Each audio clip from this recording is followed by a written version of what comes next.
You are now tuning into the Clean Version Show. You know, coming from boom, Boom, boom. by way of boom, Boom, boom. Tanzania. Boom, boom. And, I think we should just hop right into it. Should I give my intro? I forgot we already going. Yeah, we are recording. And you can just start it right there for the people. You know what I'm saying? Hey guys, my name is Boss, and this is the Clean Version Show. We here. We here, boss. You did it. I could cry, but I've done enough of that. Guarantee. Guarantee. Your crime's good for the soul, so you know it comes with tough territories, but it helps us feel better, man, and it's necessary to get our emotions out. But bro, we are here. We made it a year later. Man, we've been talking about this. 4 years later. You've been talking about it for 4 years. You and I have been talking about it for a year. Let's tell the people, man, where this all start. Where this thought of a podcast pop up? How did Clean Version pop up? Oh, that's a good one. So, initially the idea was to interview people anonymously and have different topics around sex. So people got to experience to hear real stories and real experiences without having to size it up based off of who was speaking. And so I was traveling between New York and LA at the time, and I would like pull up on people and we would just record on the phone, and then kind of set up like an online portal for people to submit questions. And I just wasn't fully behind it because I didn't want to lead with sex for my podcast. So I was struggling with how to go about that. And Do you still have those recordings? Yeah, I do. Bonus episodes in the future? I think that's a great idea. So that's the original concept of Clean Version Podcast. And then finally being able to release music, it only made sense that it would be the publishing medium for the music. And so this is the Clean Version Podcast, where we speak about the truth, the raw, the realness, and an outlet for the brand, an outlet for myself, and a way to speak to people in a nicer format. I love that. Truthfulness is the foundation of all human virtues, and it's the best way to be authentic. So I'm happy that you're out here doing this, and I'm happy you asked me to be a part of it. So big blessings, man. But I want people to get a little background, though. You know, there might be some people, the first 10 people that watch this or listen to this might be your friends and already know you, but the next 10 people may not know anything about you. So let's talk about, you know, where are you from? What do you do? Who are you? Who is, you know, Boss? Who are you? I would say your full name, but I'll let you do that if you want to put your government out there. Yeah, know, I think that's actually the first question I get from people. Is that a nickname or is that your name? And so I'll give a quick story about that. Boss is short for Bat-El, not Sebastian. I had somebody ask me that the other day. She's like, well, I've never heard Boss for a girl. And I was like, well, she said Sebastian. So I was like, no, no. No, so I'm originally from Jerusalem, born and raised in the old city. My family's from Ethiopia, from Gonder, which is a village up northwest. When I moved to the States, I had 2 twins as classmates who were Ashkenazi Jews, and so they pronounced their T's as S's, and it was a joke. There was a Batya in a grade above me, and it would be like Basya, because that's another name, and then Basya, Bas, and then Bas came about. And that was a nickname that I definitely embodied a little later in school, and definitely when I moved to Kansas. That was like, by then I was only introducing myself as Bas. I love it. So Jerusalem, and then the first city you're in when you moved to the States, and at what age? Okay, so I moved to Brooklyn, New York when I was 10 years old. Okay, so BK to the fullest. Yup. What was that transition like? um, it was really good at first. It gets really bad, but it was good because I always dreamed of being in the States, especially New York. And I remember like shitting on my classmates, like, I'm going to New York. And initially, I was only supposed to go for a 2 week vacation. This is a good story. So I'm all hyped. We get to New York in the middle of January. It was like January 23rd, JFK. First time in New York City. It is blizzarding. Mm, mm, mm. Oh man, it's something different. Blizzarding. Mm-hmm. Yeah. It snows once a year in Jerusalem, and it's like the most angelic, fluffy snow like you ever seen. But so we're in New York and we're doing all the touristy stuff, and I'm just DP'd. Like, I'm depressed. I am like, I want to go back home. Like, first of all, I came here to stunt. Nothing here is stunt worthy. And second of all, I'm ready to go home. But then we ended up, my parents kind of gave me a story as to why things were taking a while to figure out. I don't know. It was like a big gray area in my time. And then they put me in school. And next thing I know, they're like, you just have to be in school in the meantime. And so, Damn, they smooth through you in a fire. yeah, my 2 week vacation turned into 18 years. 2 weeks to 18 years. That's crazy. One thing parents are good at is being smooth with how they finesse their kids at a young age. So definitely, if you have a story about how your parents finessed you, drop that in the comments. So bamboozled. I also want y'all to comment, how do you think one spells blizzarding? Awesome. Blizzarding? That's what you said, Queen. Did I say that? Blizzard. It was blizzarding. It was Blizzarding. I love it. I love it. So 10 years old, Brooklyn. You didn't know you was moving there for good. You end up there for good. 2 weeks turns into 18 years. Let's talk about that aging process between 10 and 16 is what we call a time of junior youth, where we're developing physically, spiritually, mentally, starting to learn about ourselves early on, or learn about what people have put on us, or whatever. We're going through our first adaptation phase of what we think we're going to become. So maybe share a little bit about that, and then we can maybe move on to your interests and how we end up here today. Sure. I think the transition was interesting because I had foreseen some sort of future for myself living in Israel. And then it was like, okay, no, that's not my reality anymore. And I'm actually in New York City, the place that I couldn't wait to be in. And so I had this really like dark period of time because I didn't speak the language. I didn't fit in. I just, was thrown in these pits. And I also came into the school year in the middle of the year too. So, it was really challenging. And then I had transferred schools. And at my second school was a school that I stayed the longest through. And then there, my ambitions changed. I was able to pick up English really fast, which was my third language, light flex. And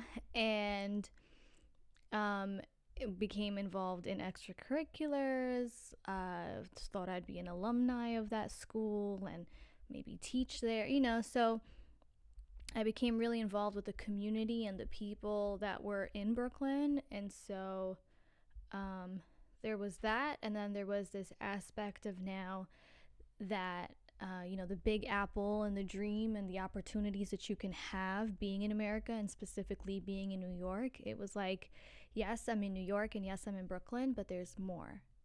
And as much as I love my community and the people that are around me, I'm not going to be able to truly thrive if I stay within this bubble. And so already leading up to 16, 17, I was like, I just felt very different, and I was acting different.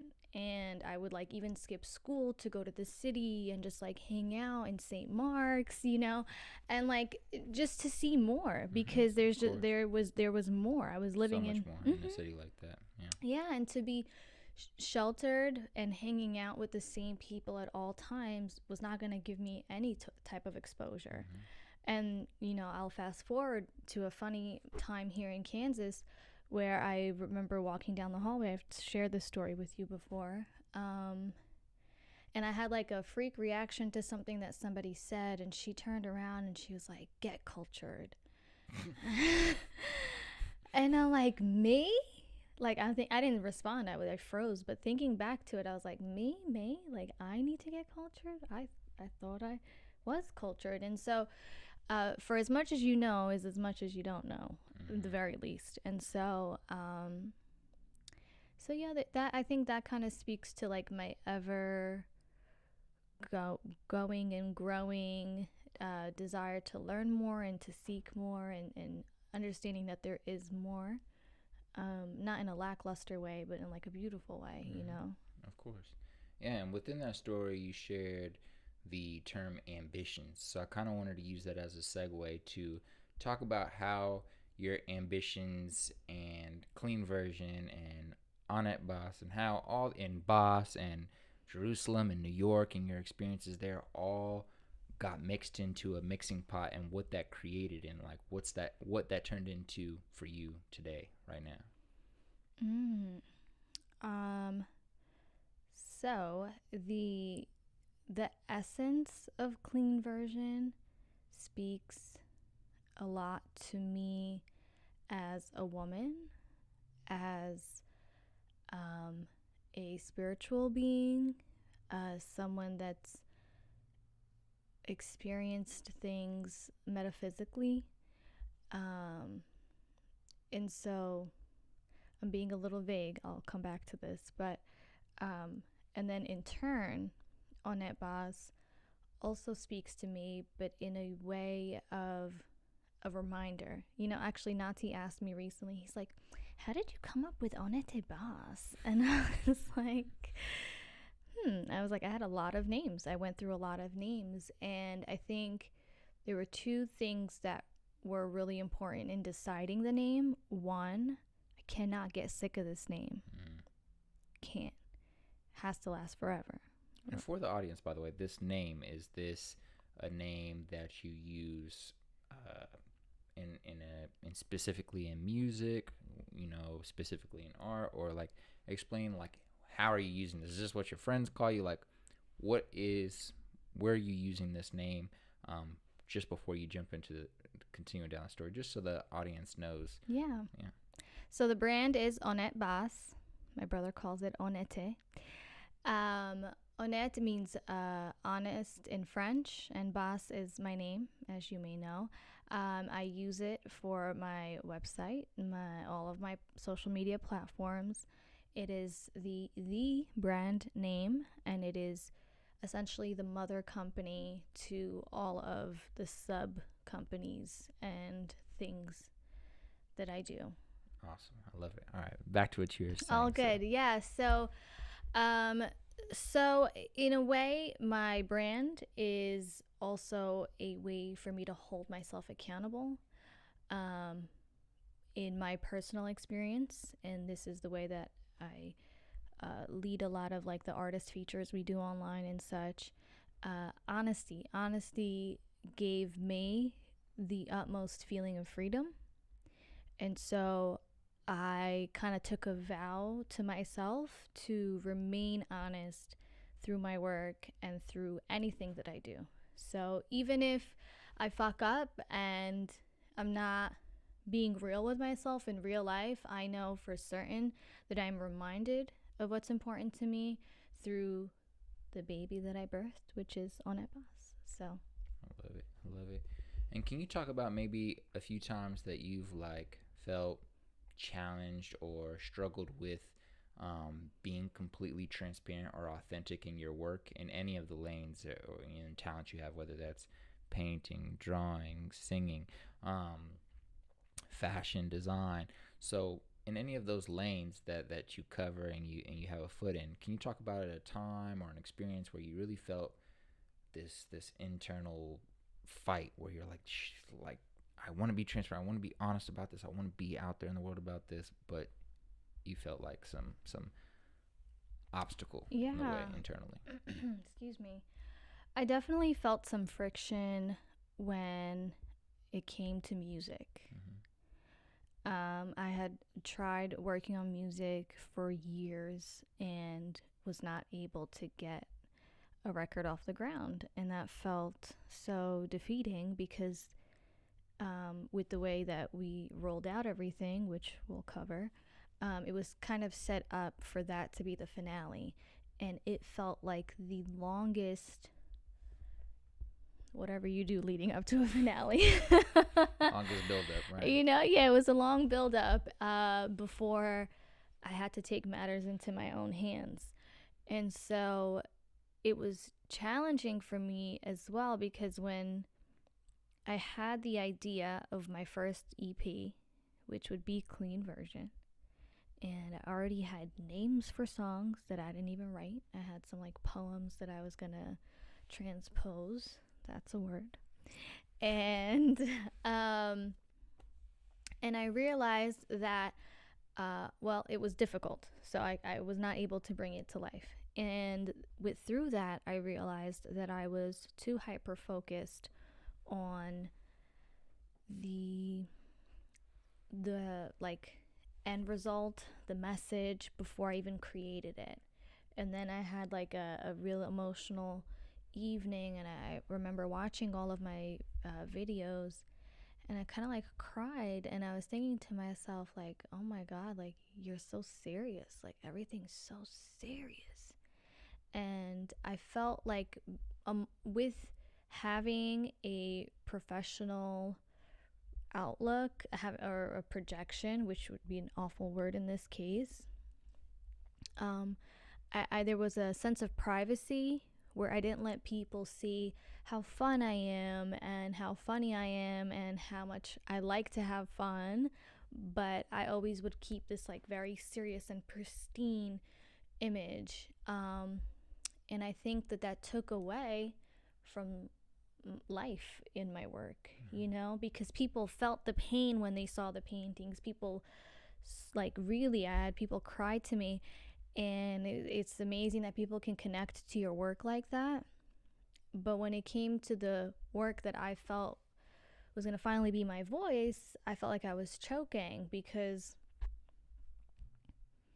I wasn't allowing myself to just create music. I was like still having this like very formatted way. Um, and so that was a challenge. Had to throw that out the window during the pandemic. Started playing around with audio production and just made whatever felt right. And when something felt amazing, like Blue Faces, I put my all into it. And that's just fine. So during the pandemic, you threw that out the door. You stepped into that true self around music that you wanted to really tap into. And what did you create? Let's talk about what you create. What came out of that? I know of two singles. I don't know if you want to discuss both of them, but what came out of that? And can you talk about the rollouts and the preparation leading up to the release of either of those singles? Sure. So Everything I Should Have Said, I actually co-produced, and that was a project that came together years ago. Mm. So when it was released last year, 2 years ago, last year. In between Yeah, 2 years to last year. we'll figure it out. Figure that out later. We're gonna dive into the singles at another time, but that was a re-release. Mm-hmm. It had been released years prior with a different art cover. Vision changed. Mm-hmm. With audio production during the pandemic, it was so dope because I just got Logic Pro like a day after they released the new software, and it's like super intuitive. And I just was, I like computers, I like programs, so I was just having fun with it. I pretty much would just make whatever, and just flow with it. Mm. And that was more freeing than having this like target that I had to hit on the nail, you know? Mm-hmm. That that's not true creation for me, because I feel like that's creating within like borders, Right. And these borders are too constraining. Like, your creative process should not have to be limited, it should be limitless. And so whatever would come out, I would just do it. I would work with my MIDI keyboard, and then there's really cool stuff on Logic where you could actually punch in different um, instruments at different, points. You could just like tap it in or whatever. So it was a lot of fun for me because I could make trap music and not have to worry about, is this going to be perceived and how are people going to judge this and da da da da. It's like, no, I get to just like do it. And stored all of, like, I would bounce everything, or the files, I have them all on a hard drive, so I don't have to be overwhelmed with them. Every few months I'll go back and listen through, and not for nothing, maybe 90 tracks, or 90 files, not all complete records, Mm-hmm. but things that Came out just freely. released Yeah. out the system. That you let out like a sneeze, but a sneeze for beauty. That's Yeah. Kala Stutzer for you. Y'all government. I was playing. Oh, Nah, I'm playing. College he Stutzer, famous ladies for and his gentlemen. You name. know what I'm saying? They call me CIZZ, and I'm a chill. You did. But You could plug yourself. So let's talk about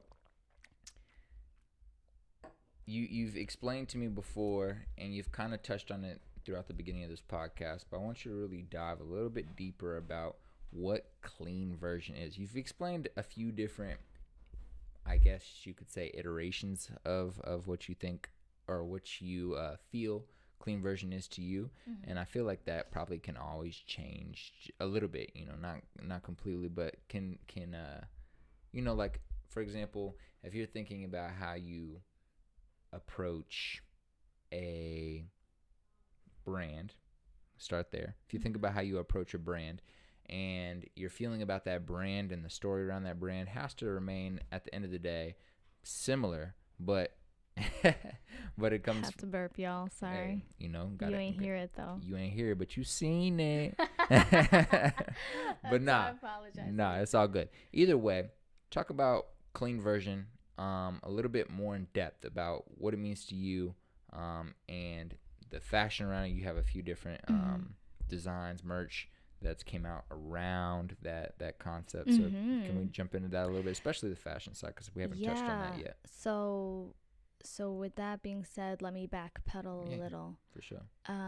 So except that on bicycles, when you backpedal, it doesn't actually go back. So you're right. I was playing with you. Anyway, go ahead. Clean version originally was gonna be a ready-to-wear line inspired by Exposure, which was my first collection and only real collection out. Hand sewed everything and all that. So inspired by that collection, I was able to identify like key components of what resonated or what would resonate for ready to wear. Eventually I realized there were some issues there as far as bringing ready to wear line out.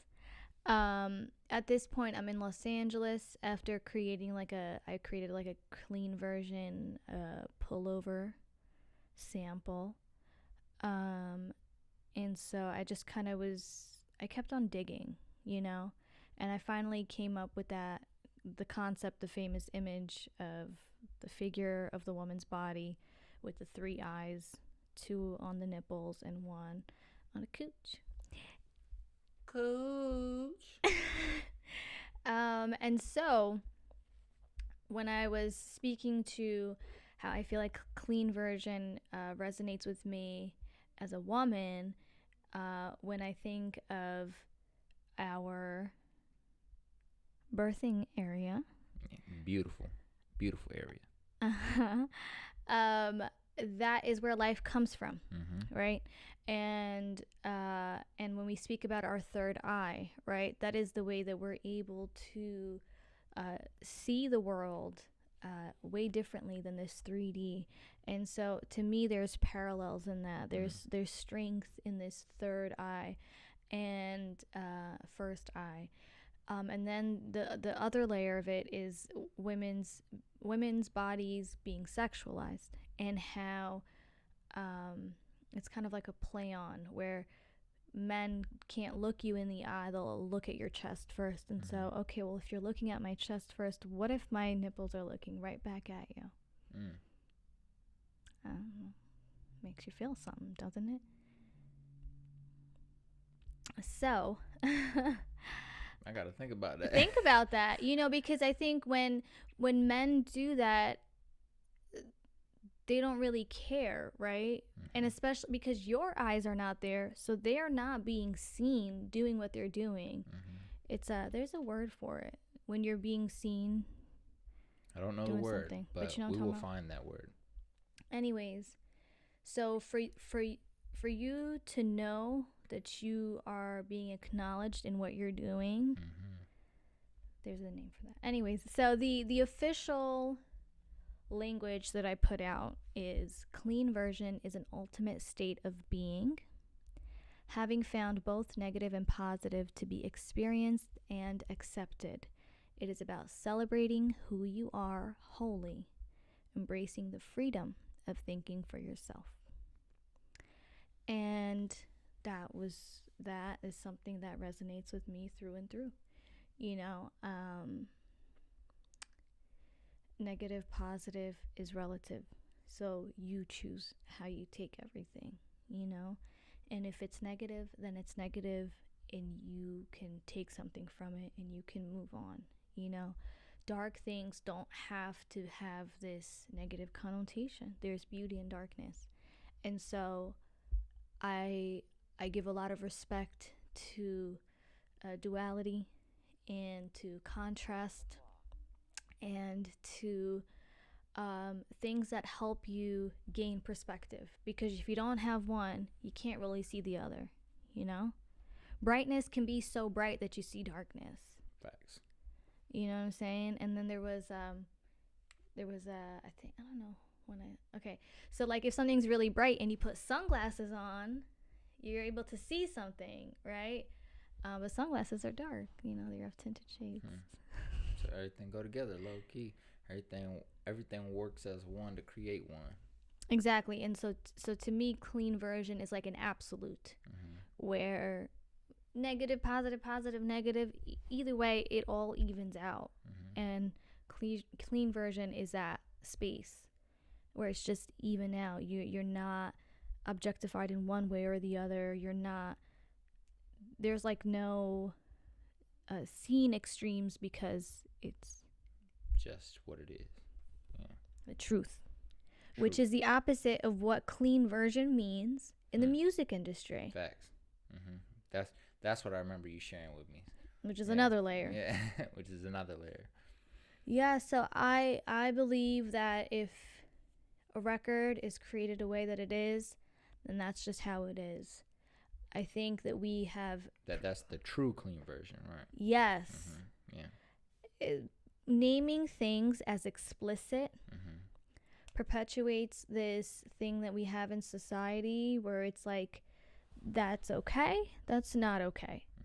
But we all curse as adults. Who gets to decide what is or isn't okay, right? So if I wrote the song and I said fuck, I have every right to keep it pushing. But we've created these systems where I have to say, hey, I'm being naughty. Hey, I am living outside of what is okay created by society. I don't like that. Right. It goes back to what you were sharing about being locked inside borders or boundaries that were created by some unknown somebody. I mean, as a society, but you can't, there's not a person you can name. It's just people are like, nope, that's not okay. Yep, that's okay. Nope, that's not okay. And it's like another human, that's no greater or better or worse than you.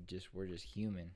And somehow others are getting to decide what's okay, clean, not okay. right, and that's exactly. why I love I love when Gary Vee rants about people getting mad at him For cursing cursing, right? because he is truly owning who he is. Authenticity. He's saying, "This is me. I curse." Mm-hmm. You're gonna still get the message. Mm-hmm. It's the same way I know they judge some like sermons or pastors who curse sometimes, Mm-hmm. and it's not my place to say if it's okay or not okay. Right. Did you If receive the message? exactly.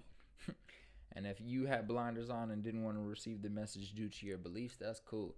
But keep your opinions and your projections to yourself, because that comes from within you. It don't have to be applied to everyone else on earth. Right. Yeah. Now if you don't like hearing it, then don't listen. But the fact that we have now created a system where people have to go and then not just produce their record as it is, but then have to have a radio version that's They used to clean. have to put out.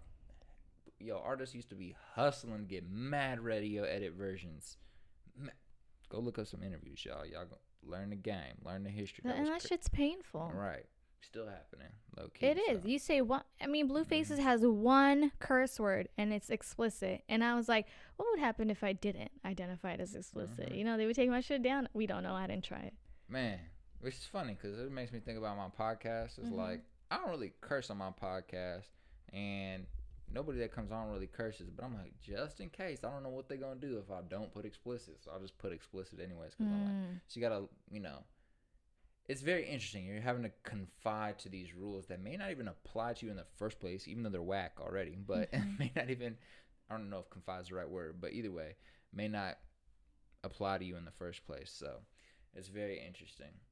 Yeah, and then you have to subscribe to that. And I'm trying to unsubscribe. You dig what I'm saying?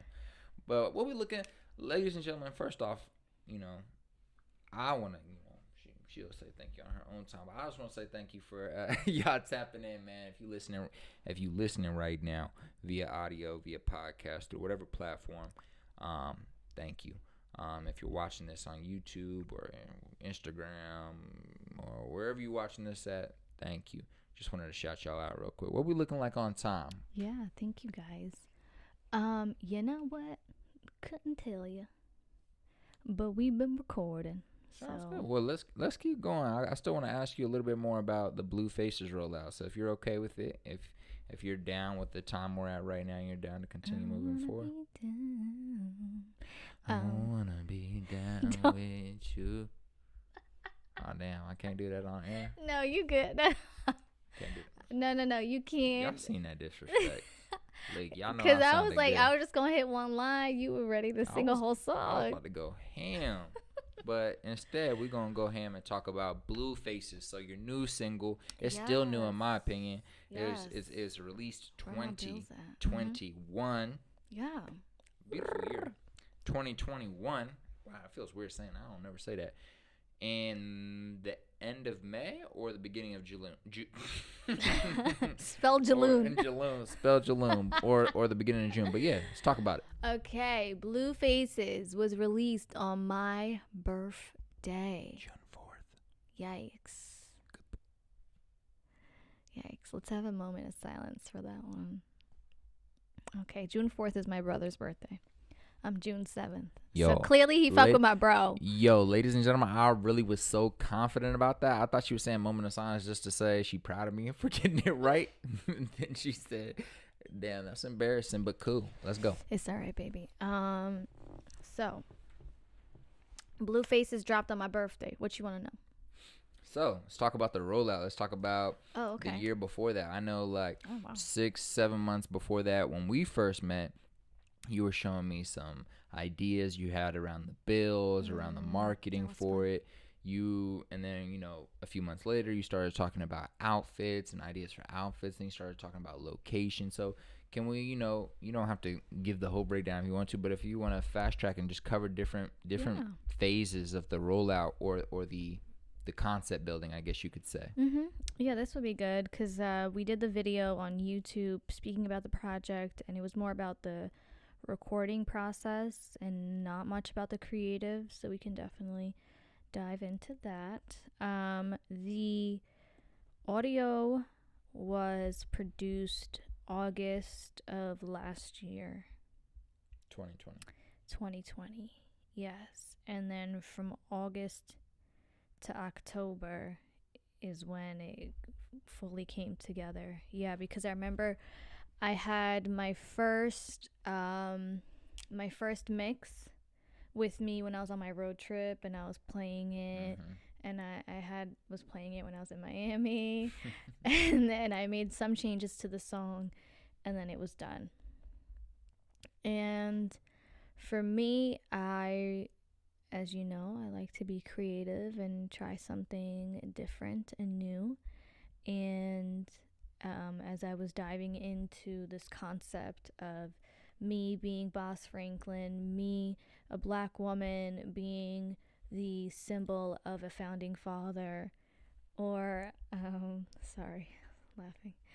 Um, and so this idea of rewriting history and what comes along with that, right? And so that that gave me the space to explore what kind of visuals would come with it, because hearing the song I would see certain colors, and so it was like purple and blue and like dark and sexy, but then there was also this like very serious aspect to the project of like I'm rewriting history here, like this is actually a big deal.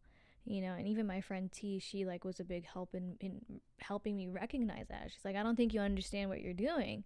And I was like, I'm creating, I don't know. And so creating the bills just seemed right. And so when I went into doing the cover art, I already had the bills in mind. I already spoke to the photographer about that. Shout out Sierra Steezus Photography on Instagram. I'm a plugger. Okay. Yeah, talented woman. So we kind of had that in mind. We actually shot the cover art right here, right over here, and we had the black draping. We had a little set design, just really authentic, and I didn't really have anybody to design the bill, so I just took that as on my own. I worked on it for a really long time, as you know, had so many versions. Um, Eventually had a good final, took it to, printing, tested it out, did another test, found the right thing. I really took my time with it. I did want to mint it, and I think that's coming. So whoever's in the NFT space, yo, Yo. stay locked in with me. And so the bills came, and I guess, at what point did choreography come in? Well, we said August, October. October, I finished recording. In January, I reached out to Jermaine and pitched him this idea like, hey, you trying to do something with me? And he was down for the cause. So I have some dance background, he has some dance background, and so we teamed up on creating the Blue Faces choreography. This is my first time doing this as like an adult. I was part of like dance groups in high school, middle school, all that good stuff. So that was exciting, and then being able to create the merch for all the dancers, which is now the merch that's available on onetboss.com. Go cop that right now. Plug. If you're watching us on YouTube, you see the pants. Yep. Peep the vibe. But so, it was set design, it was merchandise, it was styling, it was hair, makeup, and just a lot of sourcing, which I love to do, honestly. I feel really grateful to having a network of people here in Kansas City. It very much felt like this project was like a tribute to my Kansas City roots, because I feel like everyone always knows me for being in New York and LA, but I always represent Kansas City wherever I go, even though I'm not from here. And so it was important for me to celebrate artists and individuals that are from here. And then like Chris being on set, someone that I've known for a decade, was just really nice. So, yes, bills, merch, there was a treatment, partnered up with Alec, shout out Stacy's house. He's the man. He knows what's up. He and I get each other, so that works. And we did it all in one day. Yeah, and I think one thing I wanted to shout you out for is your ability to gather a team and turn them into like one family to be able to work together towards a common goal. And I think that's a really powerful skill to have, when you can gather a community and you can get everybody on one accord and you can create something that's artistic, especially in the world of music, and music being a ladder to the soul. And so, like, music being a ladder to the soul, the unity and gathering of community, the creation of friendships, and meeting new people on set. It's just all beautiful. And shout out to you for being able to create that. And then shout out to the whole team for being able to put everything together, like, so shout out to everybody that was up in there.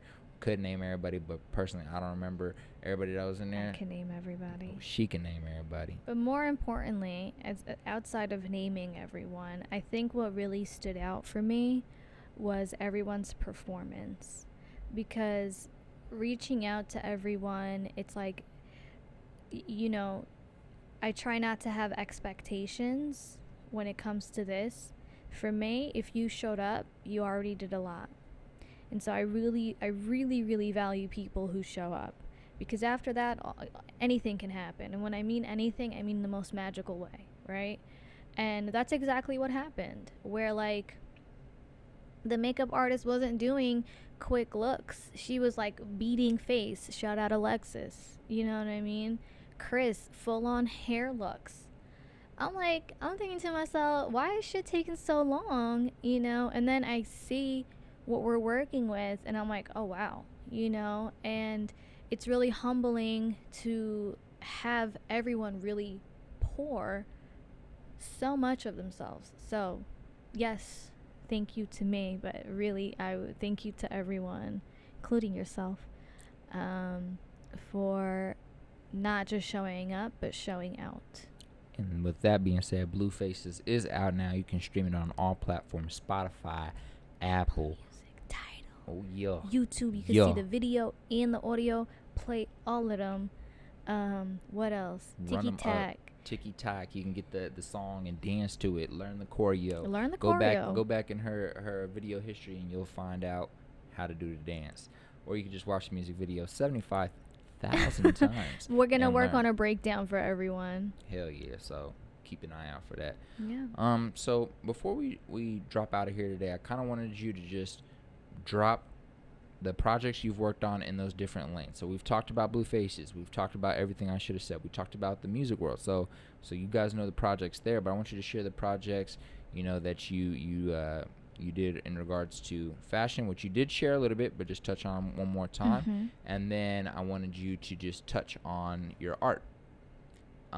So ladies and gentlemen, if y'all see this on video right now, we got some art behind us. Mm-hmm. But I wanted you to touch on your art. So maybe just touch on some projects you've done in those lanes that live under the umbrella of Annette Boss, mm-hmm. and will continue to grow and progress moving forward, just to introduce it to the people before we move into episode 2 in the future to talk about more of this. Deep things, yeah. So did exposure here in Kansas City. It was a runway show. Then I did a big exhibition in Los Angeles, an art show where I showcased 18 pieces of artwork speaking to an emotional metamorphosis that I experienced. So just kind of going through all these emotions that I went through, and like ending up growing out of it, like through introspection. And then at that event is when I dropped the clean version design, and kind of that was like my announcement party to it. That weekend I also did some live paintings and just kind of vibed with people who were strolling through. It was really so beautiful. Shout out the Artery, Steve and Marsh out in Lincoln Heights. That's where I did the show, housed my work for a few months. And so everything was kind of interconnected, right? So there was exposure to clean version.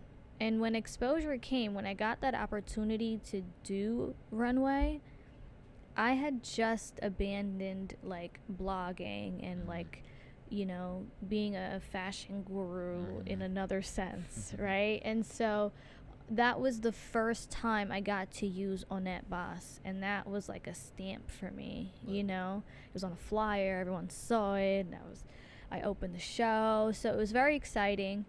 When I moved to Los Angeles, before a clean version show, I did a small video in my apartment that was called 111. And all of that footage is RIP because my laptop was stolen, but I had 1 minute of that video and that I uploaded that. And that kind of kick-started my journey in visual arts and being able to tell stories through videos and narrations and monologues, and a way to really bring writing, and you know, it was just a really nice source of work. But with that being said, I discovered that you can't sell visual art, not until NFTs. But so for me, it was essential to create merch to support the visual art work. So do 111, then I start working with other creatives to create other work. I do the clean version show. I think about a year later, I do my first group show in New York with Carrie Abel Gallery in Williamsburg. Shout out Damien, who is happily in Spain right now, I think. He was a curator for the show. He picked 3 pieces from the clean version collection. And then that kind of started my career as a, I guess, professional artist. And after that, I did a pop-up with Art Yuppies. Shout out Wendell, all these shout outs. But so I guess something that we did not discuss was that the day that we shot all the images for the artwork was the day that I created 1-to-1, which was my, what do you call a sequel, whatever. It was a sequel to 111. Okay, yeah, sequel. I think that's the correct word. That is the word. It was a sequel to 111, and so I go through this other emotional thing, and this was more towards mirroring and the behavior that happens during mirroring, and you know, what result do you really get out of it, right? That was the question mark. And so these kind of things are really special to me because they're so intertwined, they're so connected. I never have to look far for inspiration. Like, all of my work has become a byproduct of a byproduct of a byproduct, and so there's just all these connections. Yeah, and I think that's a beautiful history. Oh, yeah. You know, and so Hell yeah. graduating from the color red and always having black and white, and them outfits from that the color red, I think, if I'm thinking correctly. Exposure, yeah. Stupid fire. Thank you, babe. So that, you know, propelled the art world for me. I actually shot a trilogy that has not come out yet. And then with merch now in present day, essentially I just create capsule collections to support projects or just visual work.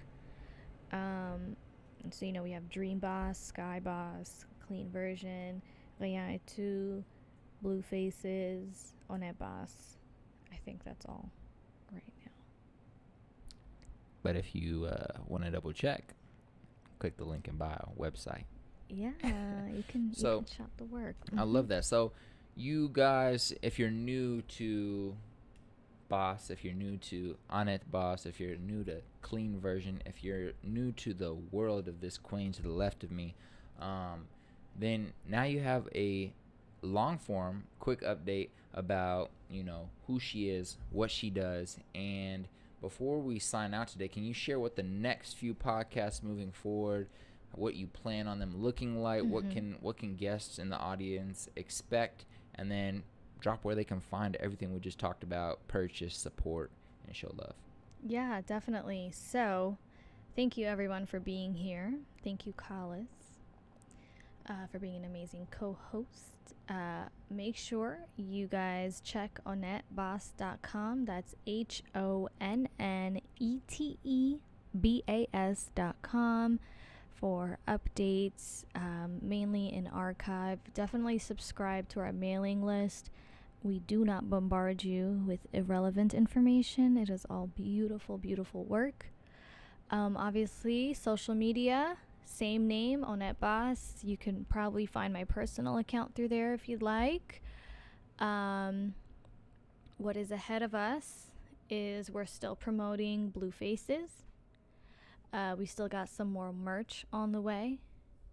We're looking at a Boss Bill NFT. There's a lot of work behind that one. And music really. I'm still painting, everyone, but not really for show, just for my soul. Just for tell. I guess so. Show and tell, baby. And still sewing here and there, always conceptualizing stuff for merch, but really music. So hopefully I'm in the booth in the next few months. I love it. So conversations moving forward are going to be yes, all of that. That too, yeah. Well, I thought that we should dive into the projects. So you guys, listeners, y'all want to dive into my work? Well, I was about to start singing. I was Trey about songs? to start. I was about to start singing, Go ahead, y'all. man. No, I ain't gonna do it. Dive in. You like, why you do it? Okay. Anyways, so if y'all are interested in having some of your questions answered, feel free to hit me up. Shoot her a DM. Shoot her an email. Shoot me a DM for now. Maybe I'll put a post on the brand page or maybe Twitter. Maybe we could have a dialogue over Twitter. We love Twitter. Yeah, if you guys have questions, let me know. This should be available to listen on YouTube, on Spotify, all around, everywhere. We'll put it out, period. To the world. So. And we only moving up from here. Amen. With that being said, this is CIZZY, you dig, the kid, signing out. And this is Boss of Onet Boss, signing out. All right, love.